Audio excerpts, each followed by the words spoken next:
صلی علی محمد وعلی آلہ وصحبہ۔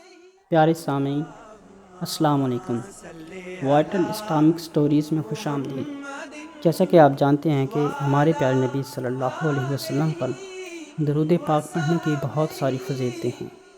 انہیں میں سے ایک یہ ہے کہ آپ صلی اللہ علیہ وسلم نے فرمایا جو مجھ پر روزانہ 50 مرتبہ ان کے 50 ٹائمز درود پاک پڑھے گا تو بروز قیامت میں اسے مصافحہ کروں گا، اور جس سے آپ مصافحہ فرمائیں گے اس پر دوزخ کی آگ حرام ہو جائے گی۔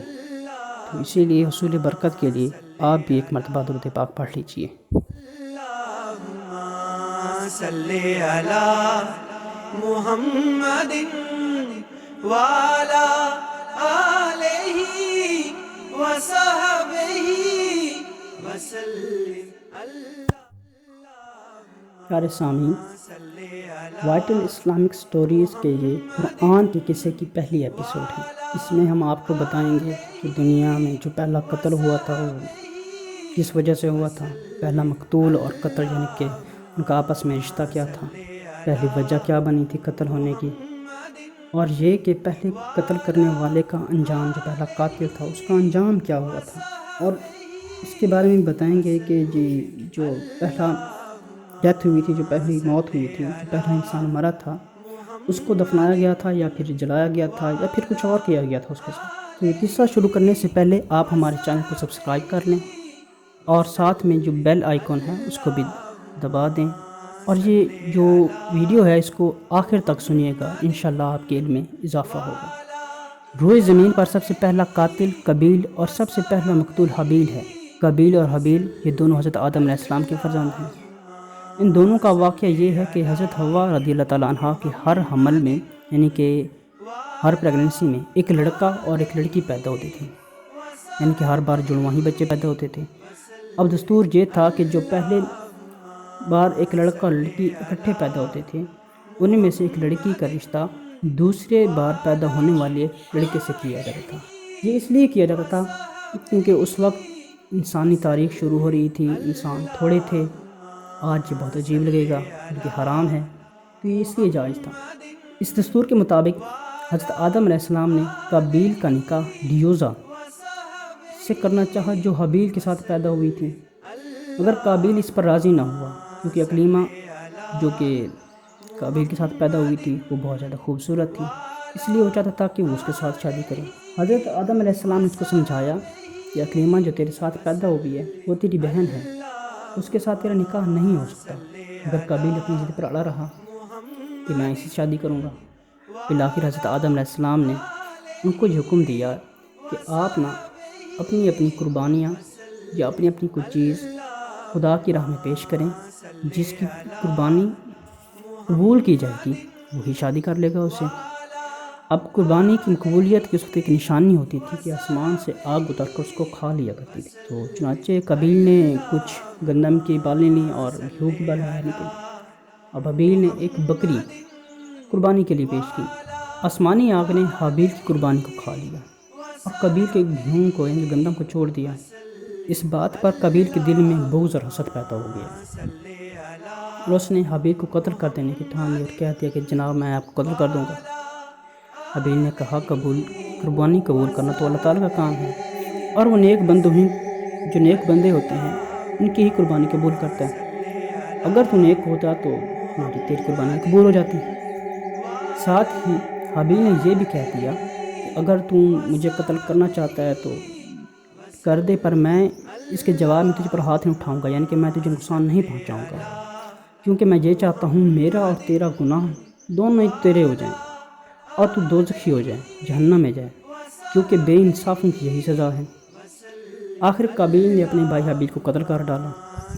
اب جب حابیل کو قتل کیا گیا اس وقت اس کی عمر 20 سال تھی، اور قتل کا یہ واقعہ اس کے بارے میں مختلف روایتیں ہیں۔ بعض میں کہا گیا ہے کہ یہ مکہ میں موجود جبل ثور کے پاس آیا، بعض نے کہا کہ یہ جبل ہیرا کے گھاٹی میں ہوا، جبکہ بعض کا کہنا ہے کہ یہ بصرہ میں جس جگہ مسجد اعظم بنی ہوئی ہے اس جگہ پیش آیا اور یہ واقعہ منگل کے دن ہوا۔ اب روایت ہے کہ جب قابیل قتل ہو گیا تو 7 دنوں تک زمین میں زلزلہ آتا رہا، تمام وحوش و طیور اور درندوں میں اضطراب، بے چینی، پریشانی پھیل گئی، اور قابیل جو کہ بہت زیادہ خوبصورت تھا، اور جیسے ہی اس نے اپنے بھائی کا ناحق خون کیا اس کا چہرہ بالکل کالا اور بدصورت ہو گیا۔ حضرت آدم علیہ السلام کو اس کو بہت زیادہ اتنا رنج ہوا کہ آپ نے پورے 100 سال تک کسی نے آپ کو ہنستے ہوئے نہیں دیکھا۔ آپ صلی اللہ علیہ وسلم حضرت آدم علیہ السلام نے شدید غصے میں آ کر قابیل کو پھٹکارا اور اپنے دربار سے بھی نکال دیا۔ اب وہ اکلیمہ کو ساتھ لے کر یمن کی سرزمین عدن میں چلا گیا۔ وہاں شیطان اس کے پاس آیا اور کہنے لگا کہ حابیل کی قربانی کو آگ نے اس لیے کھا لیا کہ وہ آگ کی پوجا کیا کرتا تھا، لہٰذا تو بھی ایک آگ کا مندر بنا اور اس کی پوجا کر۔ دیکھیں اب شیطان کیسے اس کو ورغلا رہا ہے۔ چنانچہ قابیل وہ پہلا شخص بنا جس نے آگ کی عبادت کی، اور یہ زمین پر پہلا شخص ہے جس نے اللہ تعالیٰ کی نافرمانی کی، اور پہلا ہی شخص ہے جس نے کسی بے گناہ کو قتل کیا، اور یہ پہلا ہی مجرم ہوگا جو جہنم میں سب سے پہلے ڈالا جائے گا۔ حدیث شریف میں ہے کہ روز زمین پر قیامت تک جو بھی خون حق ہوگا قابیل اس میں حصہ دار ہوگا، کیونکہ اس نے سب سے پہلے قتل کا دستور نکالا ہے۔ اور قابیل کا انجام یہ ہوا کہ اسی کے لڑکے نے، یعنی کہ اس کے بیٹے نے جو کہ اندھا تھا، پتھر مار کر اس کو قتل کر دیا، اور یہ بدبخت نبی کی اولاد ہونے کے باوجود آگ کی پوجا کرتا رہا اور کفر و شرک کی حالت میں اپنے ہی بیٹے کے ہاتھوں مارا گیا۔ اب اس کا یہ جس کو کیا گیا تھا مقتول کو، جب قابیل نے حابیل کو قتل کر دیا تھا تو چونکہ اس سے پہلے آدمی کو مرا ہی نہیں تھا تو وہ کافی پریشان ہو گیا کہ اب اس کا کیا کیا جائے۔ تو اس نے اپنی بھائی کی لاش کو اپنے پیٹھ پر اٹھایا اور ادھر ادھر پھرتا رہا۔ آخر کار اللہ تعالیٰ نے اس کے پاس 2 کوے بھیجے یہ دکھانے کے لیے کہ اب اس لاش کا کیا کرنا ہے۔ تو جو 2 کوے تھے وہ آپس میں لڑ پڑے، لڑتے لڑتے ایک کوے نے دوسرے کوے کو مار دیا۔ اب جو زندہ کوا تھا اس نے یہ کیا کہ اس نے اپنی چونچ سے گڑھا کھودنا شروع کیا، اور اس کے بعد اس مرے ہوئے کوے کو اس گڑھے میں ڈال کر اس کو اوپر سے مٹی ڈال کے دفنا دیا۔ یہ سارا واقعہ سورہ مائدہ میں بیان کیا گیا ہے، جو کہ قرآن پاک کی صورت ہے اور 31ویں صورت ہے۔ امید ہے آپ کو یہ واقعہ سن کے اچھا لگا ہوگا اور آپ کے علم میں اضافہ ہوا ہوگا۔ آپ ہمارے چینل کو سبسکرائب ضرور کیجیے گا اور بیل آئیکن بھی بتا دیجیے، بیل آئیکن کا جو ہوتا ہے وہ بھی دبا دیجیے گا، تاکہ ہماری جو آنے والی ویڈیوز ہیں ان کا نوٹیفیکیشن آپ طرف ملتا رہے اور آپ کے ہمارے درمیان ایک اچھا اور مضبوط رشتہ قائم رہے۔ السلام علیکم۔ صلی علی محمد